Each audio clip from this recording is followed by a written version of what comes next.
Hey guys, what's going on and welcome back to the show. So for this week's episode, we are reviewing the Under Armour 695XT.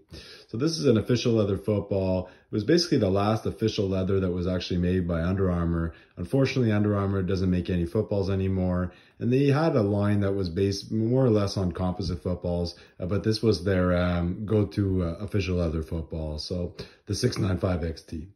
So starting with the leather, Under Armour used a high quality premium red leather on this ball. So it's a tactified leather that is super grippy and it has an excellent look and feel to it. Now the pebbles on this ball weren't that deep. It's right up there with some of your other footballs, but there are plenty of other ones that have deeper pebble texture than this. Overall, they did a pretty good job on the leather. Aside from that, we got the laces. So these are basically pure rubber laces.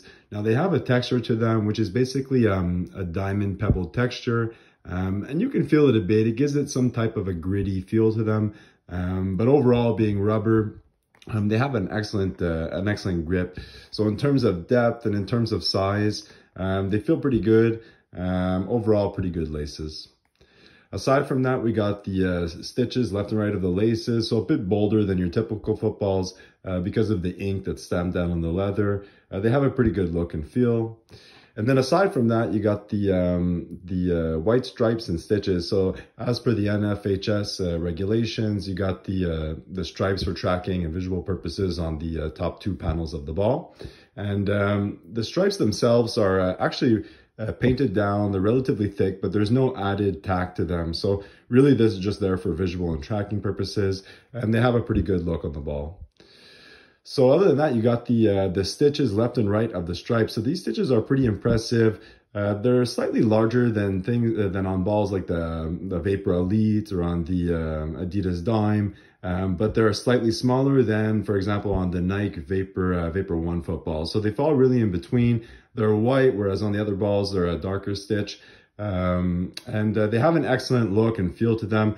This adds a huge amount of grip onto the ball. So if you're a fan of stitches, well, definitely this is a good catch, and it feels pretty good. So aside from that, we'll give you guys a couple good looks at the ball. So on this side of the ball, you got the Under Armour symbol, the 695XT UA grip skin, and the NFHS approved logo. And then on the valve side of the ball, same Under Armour logo and a black and silver stamp. The Under Armour wording, again in black and silver, the valve. So overall, a pretty good ball. These are relatively hard to come by nowadays. They don't produce them anymore, but you can still find them off of a couple of online sellers, etc. And, you know, in general, they'll run you around the same price as a Wilson GST, TDS, in that range. So a pretty good ball.